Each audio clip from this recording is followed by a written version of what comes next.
Welcome, my audience, to today's video. I'm going to go over some things I did cosmetically to the Boxster, and I want to share those with you.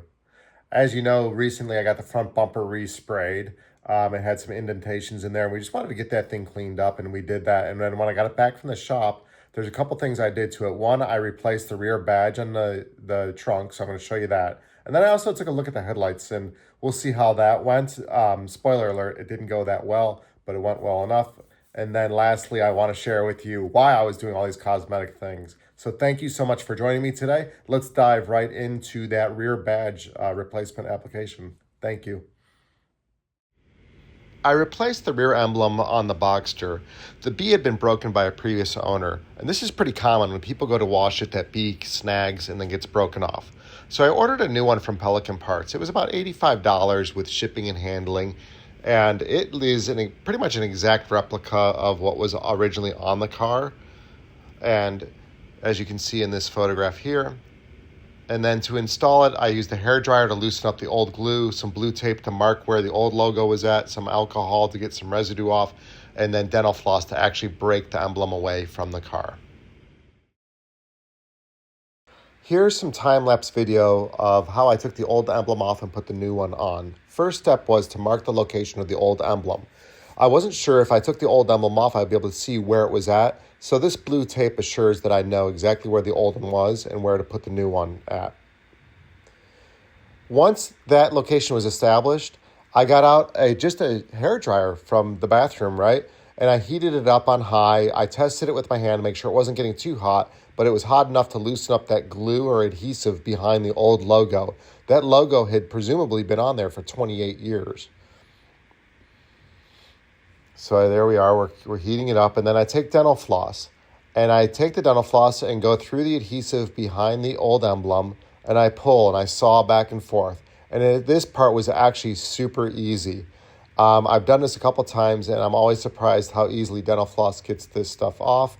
I was worried I might break the old emblem and whatnot, but as you can see, taking my time, I was able to get it off.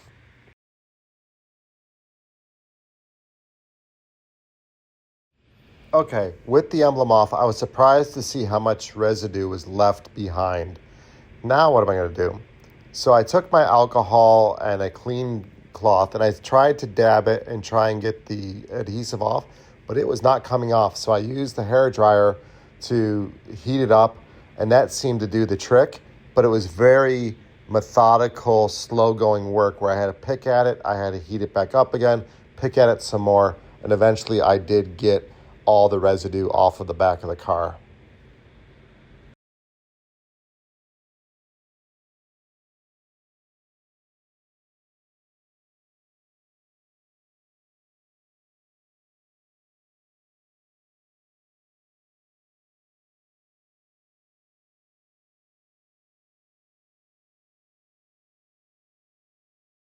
I fiddled with it quite a bit. I used alcohol. I even used WD-40 on a rag to try and get the residue off.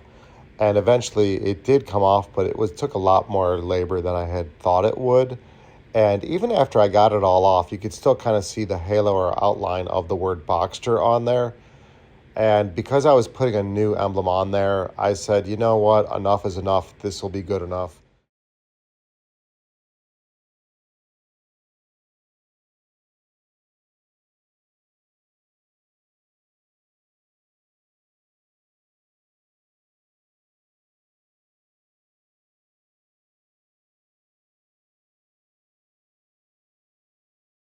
All right, time for the new emblem. I eyeball where I'm going to put it. Everything's looking really good.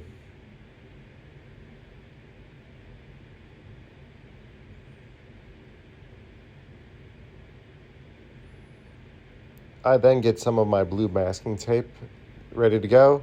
I take the emblem off of the backing paper. The emblem has adhesive on the back of it, and that adhesive is not nearly as thick as what was on the original factory emblem, which gives it a lower profile, and the adhesive is more than enough to hold it in place. I line it up looking at the shadow lines from where the old emblem was at, and I commit to it, start squishing it down into the back of the trunk lid.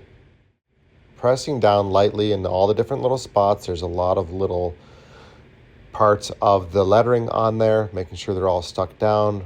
Remove some of the blue tape, and then I want to put some tape over the top of it. That'll help secure it while the adhesive dries. I don't know that's exactly drying, but as the adhesive adheres to the back of the trunk lid. So I grabbed some blue tape, put that over the top of it, and I let it sit for a half hour, maybe an hour, went and did something else, and then came back and took the tape off.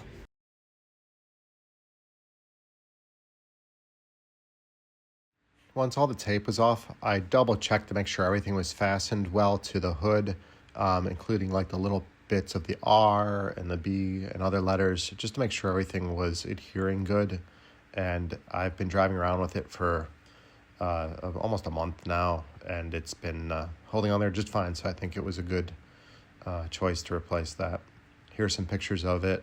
I think it looks really good. After I got the emblem on, I decided to address the headlights on the Boxster. To me, they look clouded and almost yellowed, and I've done this before where I've cleaned up the headlights.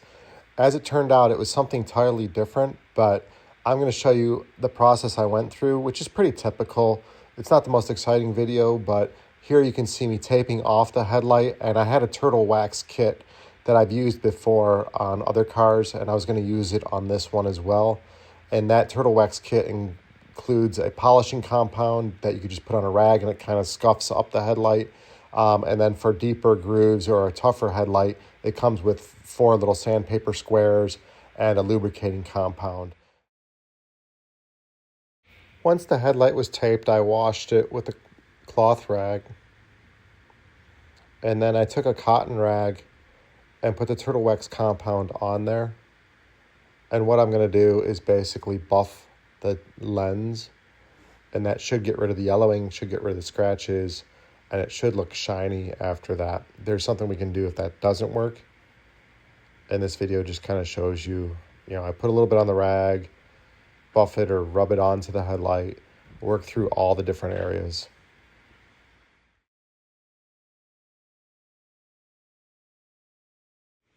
As I'm doing this, I'm noticing it's not necessarily getting better.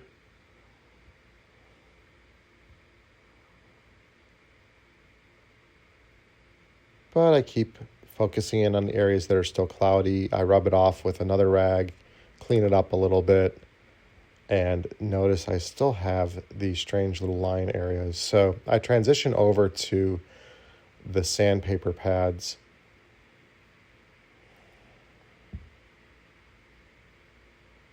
There's 4 inside the kit. It's 2 pads with a different grit on each side.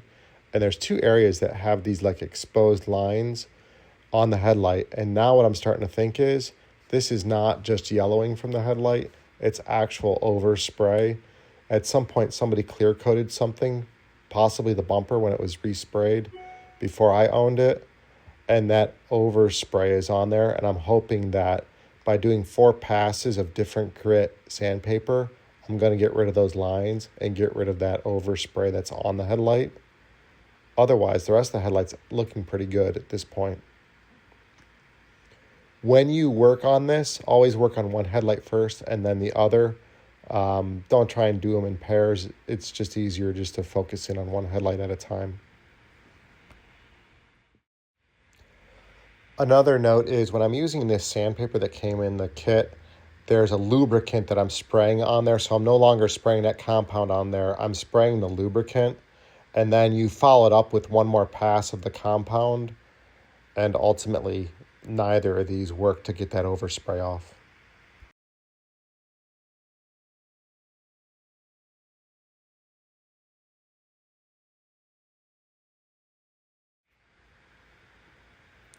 So the next thing to try was a clay bar. Someone had recommended that online, and the auto shop guy that I talked to, he said try a clay bar. So I'm using some detailing spray to lubricate the headlight and gently running the clay bar over the headlight in those areas where the overspray, the clear coat overspray was at. And I did this repeatedly, and suffice to say, that did not work either. That overspray was really impregnated into the headlight.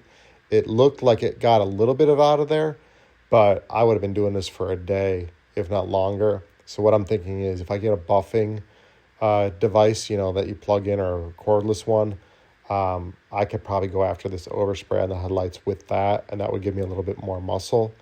The clay bar says just gently run it across there. I gave it a little bit of muscle. I don't know if that helped or hurted. It didn't damage the headlight, but long story short, that clear coat is still on there.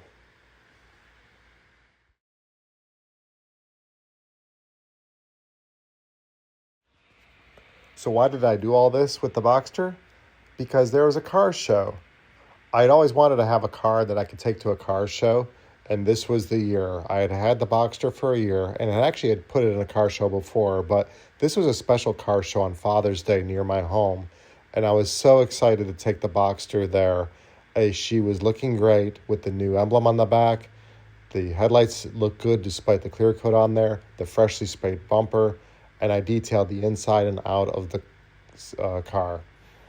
And it was a fantastic day for it. A lot of great cars to see. And the Boxster's 27 years old, so it's a vintage Porsche. It is a classic car. So as hard as that is to believe that a car from 1998 is a vintage car or a classic car.